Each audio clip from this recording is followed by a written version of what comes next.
Welcome to Markets Plus, where leading experts from across BMO discuss factors shaping the markets, economy, industry sectors, and much more. Visit bmocm.com/Markets Plus for more episodes. The views expressed here are those of the participants and not those of BMO Capital Markets, its affiliates, or subsidiaries. Hola, I'm Eduardo Tobon, Latino Segment Head at BMO Commercial Bank. Welcome to our Markets Plus series, where we are focusing on the Index 500 of the largest Latino-owned companies, which is a snapshot of the power of the Latino business owners in the United States. Today, I have the privilege of being joined by Jorge Ferraez, publisher of Latino Leaders Magazine, to discuss the partnership, how the Index 500 came to be, and much more. Jorge, thanks for being here. Gracias por estar con nosotros. Thank you, Eduardo. It's a privilege to share this podcast with you and discuss this great idea and this great project. Excellent, Jorge. Let's dive right in. Latino business owners have been creating businesses, employing people, creating wealth, and investing in opportunities in very powerful and impactful ways. So let's start there. Jorge, can you talk about the Index platform? How was it born? And what does it mean to the Latino community and business leaders? And that's right, Eduardo. Exactly what you just said. There is a big need of having more information about the Latino business. Who are they? Where are they? What kind of industries they work? So when you and me were at the USHC convention in Phoenix back in 2022, we were discussing about the necessity and the lack of information around these Latino-owned companies across the country.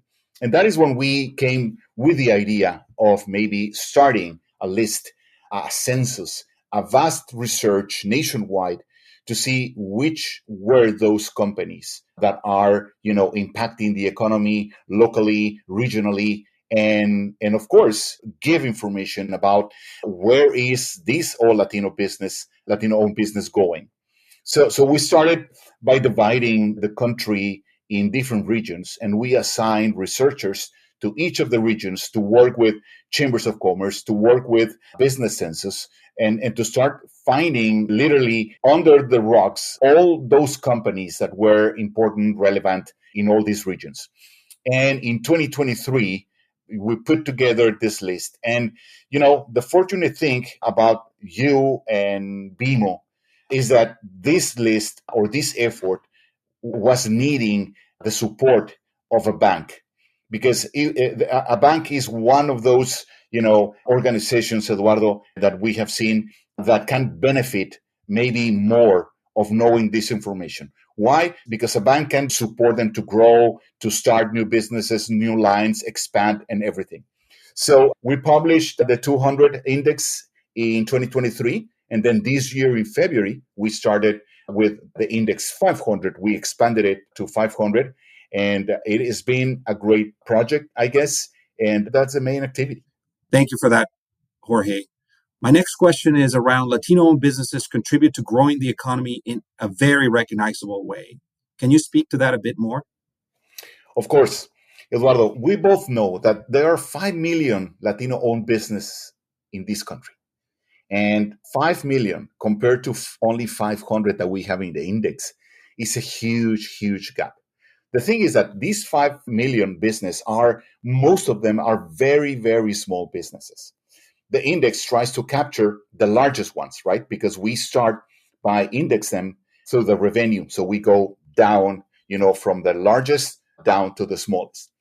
Now, some of the great information that we are getting from putting together this list, Eduardo, is that, for example, we all know that the Latino GDP could be considered as the 5th largest economy in the world if it were a country. And the index makes sense with our own research in showcasing that California, Texas, and Florida, those 3 states, are the largest when it comes to Latino-owned business headquarters and operations. And for example, the California Latino economy, that is the 21st largest in the world, has almost 30% of the Index 500 in them. As we go analyzing and observing all this information coming out from the index, it becomes a very interesting and useful tool, not only for banks or not only for agencies or other business owners, but it will be very interesting information and a tool for everybody who wants to know, as you mentioned at the beginning, what is the muscle and where is the Latino business owners community going. That's so true, Jorge. People don't realize the importance of data. You just mentioned a few data points, and I think it's very important that we go a little bit deeper into the economic overview of the Hispanic businesses in America. And so I'm going to throw in additional data. I just heard you talk about California. California itself is the fifth largest economy in the world, and the Latino GDP in California is actually the 21st largest economy in the world in and on itself. And Hispanics are the economic engine of the U.S. economy. We contribute, because I'm also Latino like you are, 3.2 trillion to the U.S. GDP, which, according to the Latino Donor Collaborative, that makes the Latino economy the fifth largest economy in the world in and of itself. So perhaps, Jorge, you can talk about the impactful data that you found when you were putting the index together. Of course. And this is so important, Eduardo, what you're talking about, because knowing precisely this kind of information can make a business plan work better, or knowing what kind of industries are these Latinos on could, work on expanding certain regions for businesses or things like that. One very important thing for the index, Eduardo, is that we wanted to partner with the highest and the most relevant business organizations through the country. So we started with the USHEC, which is the largest, group of Latino-owned businesses in the country. And they have been excellent partners in providing data and opening doors for us, for businesses, and getting their information and knowing people. And we are also looking to partner with some other organizations in this realm too, because it's so important to have the collaboration of everybody, because this is a monumental effort, Eduardo. I think that sometimes we don't kind of conceive that or realize the power of these things. For example, in 10 years from now, Latinos will be 75% of the labor growth in this country, according to Nielsen. Can you imagine a labor force that is going to grow that much with Latinos? And also, we all know that Latinos start more business per capita than any other racial or ethnic group in the United States, according to studies from McKinsey and some other advisory firms. We also know that, for example, first-generation Latino immigrants have a higher success rate from any other group starting a new business, for example. So those things are so important, and having this index out there. And I just want to remind everybody that the Index 500 is out there. It's published every February. You can get it through the website, latinoleaders.com, or through the magazine or the digital edition of the magazine through isu.com. And we are, with our partners, researching and putting out every day more and more and more information. Thank you for that. One thing I would add to what you just said, which I think we'll have on the podcast listeners that are Latinas, and Latinas are incredibly powerful for us in this country, and they create 6 times more businesses than any other group in the U.S. So they're part of the Latino cohort, but Latinas are incredible human beings. Ellas siempre empujan. And we're so proud of having Latinas in this country and them being so entrepreneurial. I'm sure you agree with that. And the Latino Community Foundation, which partners heavily with us, has done a lot of research on that front as well as others. But thank you, Jorge. At BMO, we're very much driven by purpose. And we have a very clear purpose, which is to boldly grow the good in business and life. And Eric Smith, who I report to, and he's the vice chair of BMO, said about the index that we are focused on helping all of our communities make progress, which is why we're thrilled to continue our partnership with Latino Leaders Magazine to recognize the significant contributions of Latinos in the business world. What do you think partnerships like this become so important? Perhaps you can expand on that for us. So the idea of the index was to create a sense of community.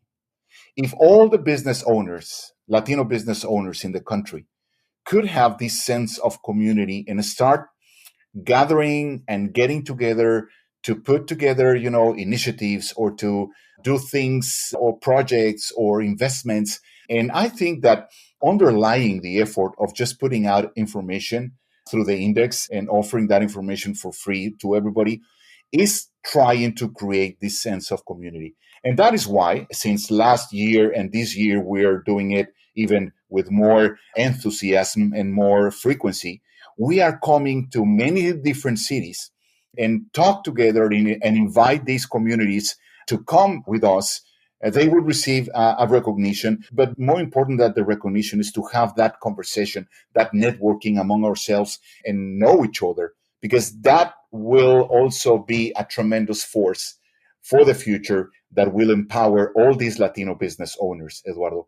And I think that, again, the role of BMO supporting this initiative will have many, many good consequences in the future. You will be helping, you will be partnering and creating this community of business owners that are always in need of support, of capital, of AI, talent acquisition, succession planning, a lot of many different things needed for expanding and growing businesses. Fantastic, Jorge. I think with that, the Index 500 is a brilliant idea. We all agree that putting the spotlight on all these large companies is going to help even the smaller companies aspire to become larger companies, and they all do. No company starts right away to be large. They become large over time by growing organically and inorganically. So perhaps what can we expect next? Maybe we need another podcast for that, but if you can just give a glimpse of your thoughts on that, I'm happy to provide mine. Of course, what we're doing with the index now is just the beginning of many, many different ideas that could come in the future. Of course, fortifying and expanding these gatherings with leaders. Very soon, we will start having more stronger recognitions that could be maybe by region or by industry or even by, let's say, profile of the business owners. Let's say that we do a special recognition for women business owners, or let's see that we do a special recognition for business owners under 40 years of age, for example. So I think that we have many, many, many more. But more and very importantly too is to be able to serve as a link, as a bridge between these businesses and some other organizations out there that can also help them and support them in growing. So I think that there's a big, big, big vision for the future. This is just the beginning. I think the Index 500 is going to grow in many ways. Most importantly, unifying and getting together a community that, as you said, and we all been discussing, is the future economically and financially of this country in many senses. Jorge, thank you for that. I've heard many folks say if your company does not have a Latino strategy, your company does not have a growth strategy. So it encompasses efforts like this to, bring the attention where it should be. We're very proud of doing that. We are going to, as you pointed out, to have multiple events this year as we did last year. So a lot of different places for us to celebrate a lot of different companies. And we hope that many of those companies get a chance to join and receive their recognition.